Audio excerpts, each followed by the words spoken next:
All right, fight fans, buckle up. We've got some massive news dropping for UFC 331, coming to you live from Los Angeles on September 19th.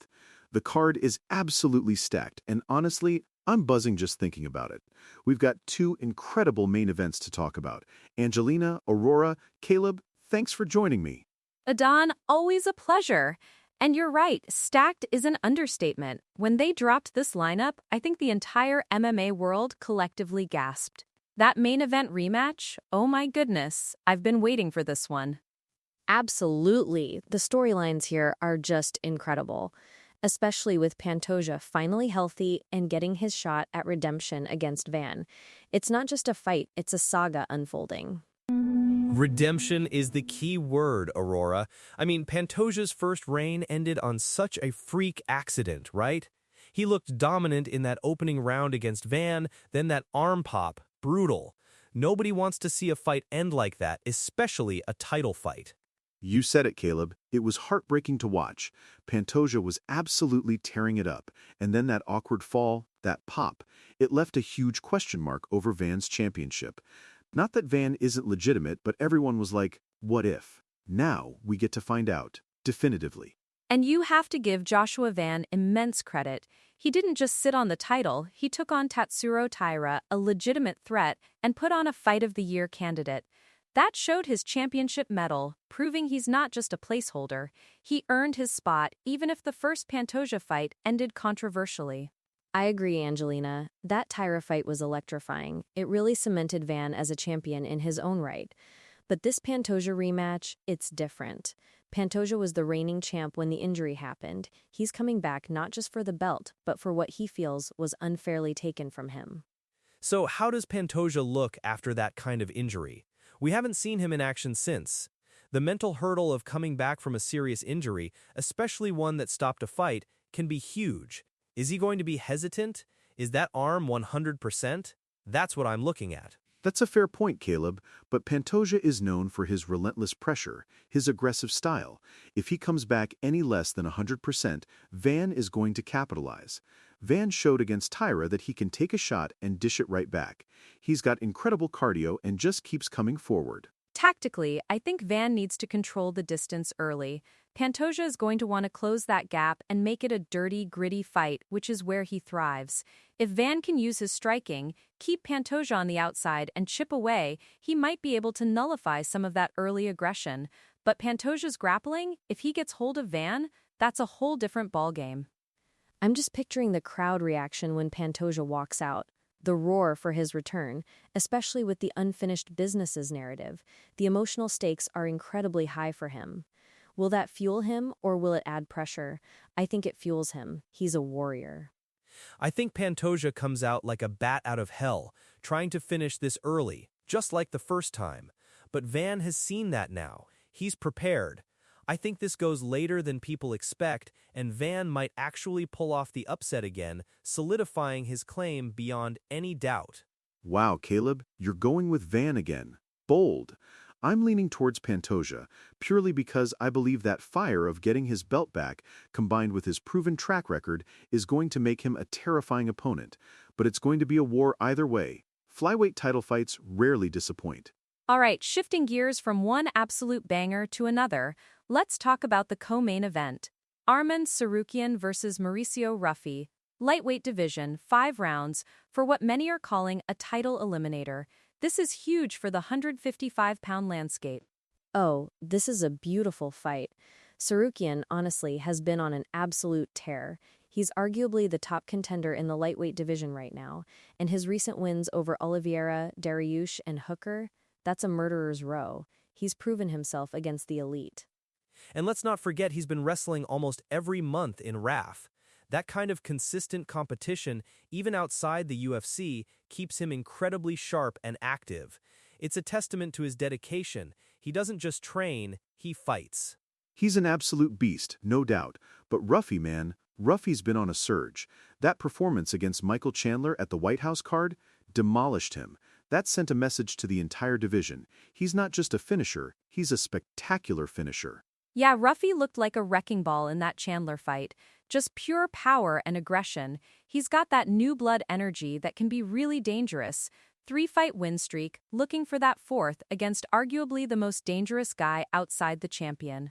The stylistic clash here is fascinating. Sarukian has that incredible wrestling pedigree, high-level grappling, but his striking has evolved so much. He's very well-rounded. Ruffy, on the other hand, seems to be a pure, explosive striker. If he connects, it's lights out. It feels like a classic grappler versus striker matchup, but with both guys having significant improvements in their weaker areas.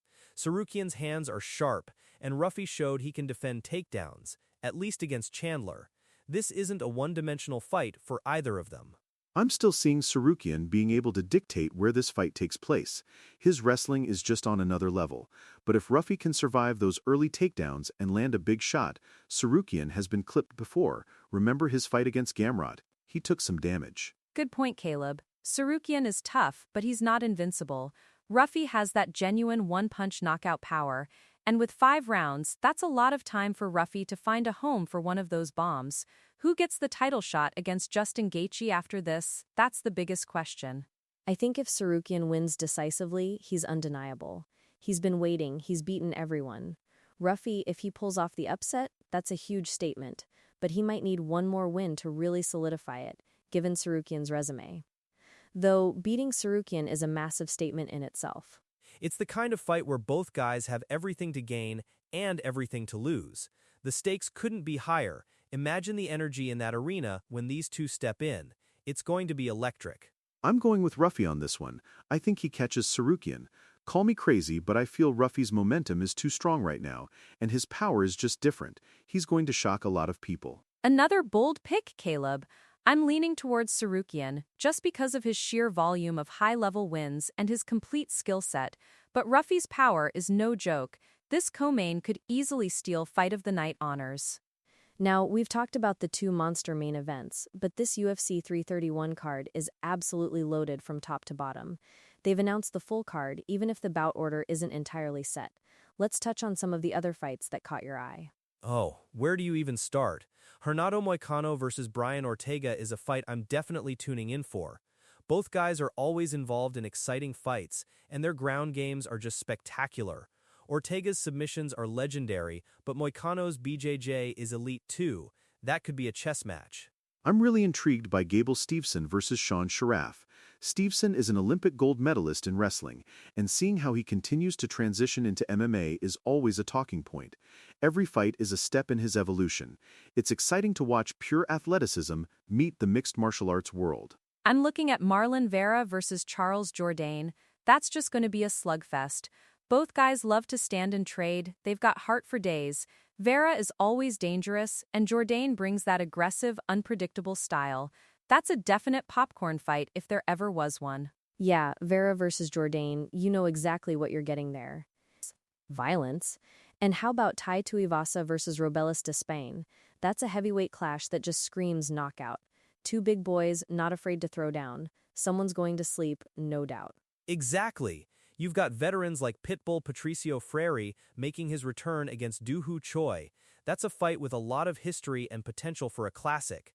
It's rare to see a cross-promotional legend like Pitbull step into the Octagon against a UFC staple. Arguments. It adds another layer of intrigue, doesn't it? And then you've got fights like Casey O'Neill versus Eduarda Mora, promising young talent in the women's flyweight division. It's not just the big names, it's the future of the sport being showcased. I'm also looking at Giga Chikadze versus Joanderson Brito. Chikadze coming off a tough loss, but he's got that K1 kickboxing background, super dynamic. Brito is a tough, relentless grappler. That's another great clash of styles that could really surprise people. Honestly, every time I look at this card, I find another reason to be hyped. Edmund Shabazian versus Bruno Ferreira, Alonzo Menefield versus Iwo Baraniewski. Even the prelims are looking like pay-per-view quality fights. UFC 331 in Los Angeles, September 19th. It's going to be an unforgettable night. It really feels like they're putting everything into this one. It's not just the main and co-main. It's the depth of talent, the compelling matchups, the title implications, and the personal stories. It's going to be a card for the history books. I think fans are in for a treat, from the emotional return of Pantoja to the battle for a lightweight title shot to all the exciting matchups throughout the night. You really can't ask for more as an MMA fan. Better clear your schedules, folks. This is one of those cards you don't want to miss a single second of. I've got my predictions, but honestly, with fights this good, anything can happen, and that's why we love this sport. Couldn't agree more, Caleb.